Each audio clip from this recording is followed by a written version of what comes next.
Assalamualaikum, selamat pagi semuanya. Perkenalkan, nama saya Reva Rivanda, kelas 10 OTKP 2, absen 16. Di sini saya akan menjelaskan tentang matriks. Pengertian dan definisi matriks. Matriks adalah kumpulan bilangan, simbol, atau ekspresi berbentuk persegi panjang yang disusun menurut baris dan kolom. Bilangan-bilangan yang terdapat di suatu matriks disebut dengan elemen atau anggota matriks. Jenis-jenis matriks. Yang pertama, matriks baris. Matriks baris merupakan matriks yang terdiri atas satu baris saja. Yang kedua, matriks kolom. Matriks kolom merupakan matriks yang terdiri atas satu kolom saja.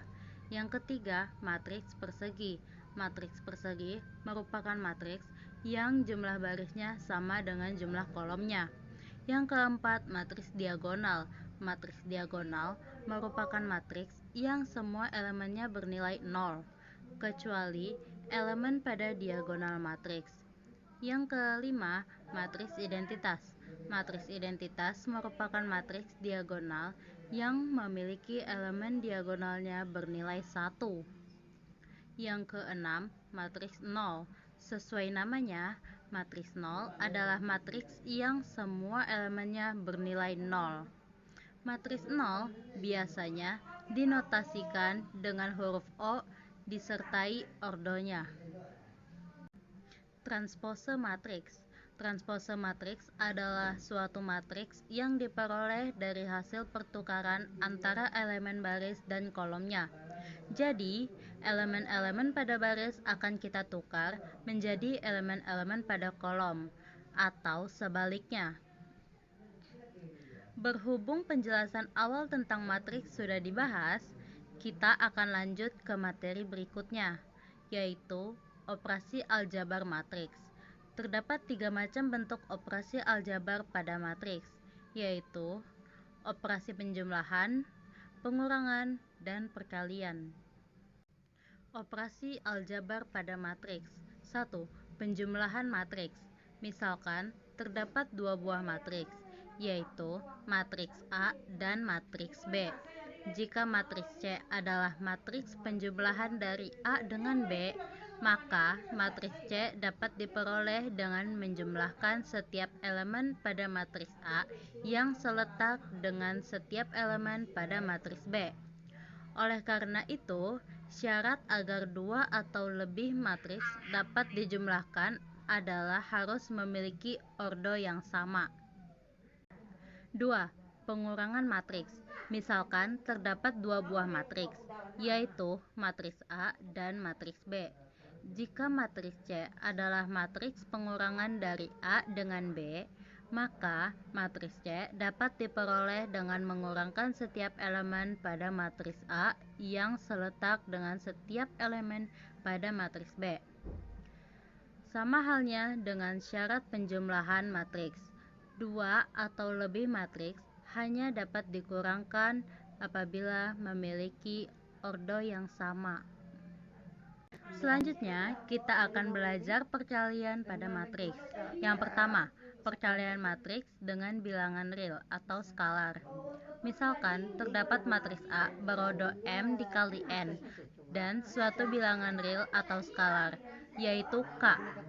Perkalian antara matriks A dengan skalar K dapat ditulis dengan KA, yang diperoleh dengan mengalikan setiap elemen matriks A dengan skalar K.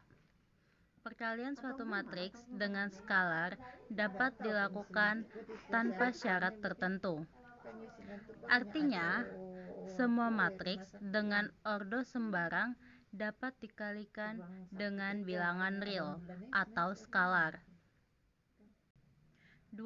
Perkalian matriks dengan matriks.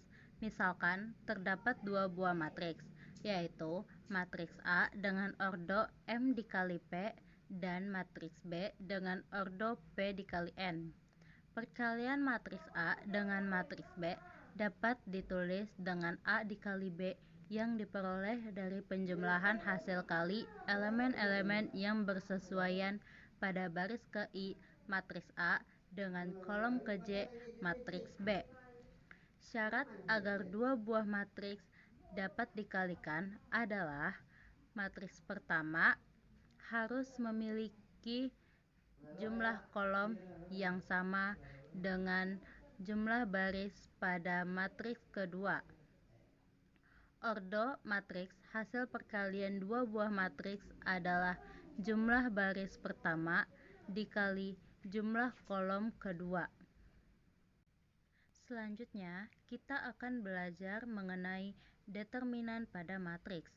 Dalam bidang aljabar linear, determinan adalah nilai yang dapat dihitung dari unsur suatu matriks persegi.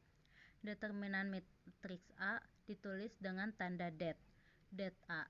Determinan dapat dianggap sebagai faktor penskalaan transformasi yang digambarkan oleh matriks. Selanjutnya, kita akan mempelajari lawan matriks atau inverse. Inverse matriks adalah lawan atau kebalikan suatu matriks dalam perkalian yang dilambangkan dengan A pangkat min 1. Jika A dan B adalah matriks persegi dan berlaku A dikali B sama dengan B dikali A sama dengan 1, maka dikatakan matriks A dan B saling inverse. B disebut inverse dari A atau dilambangkan dengan A pangkat min 1. Matriks yang mempunyai inverse disebut invertible atau non-singular. Sedangkan matriks yang tidak mempunyai inverse disebut singular.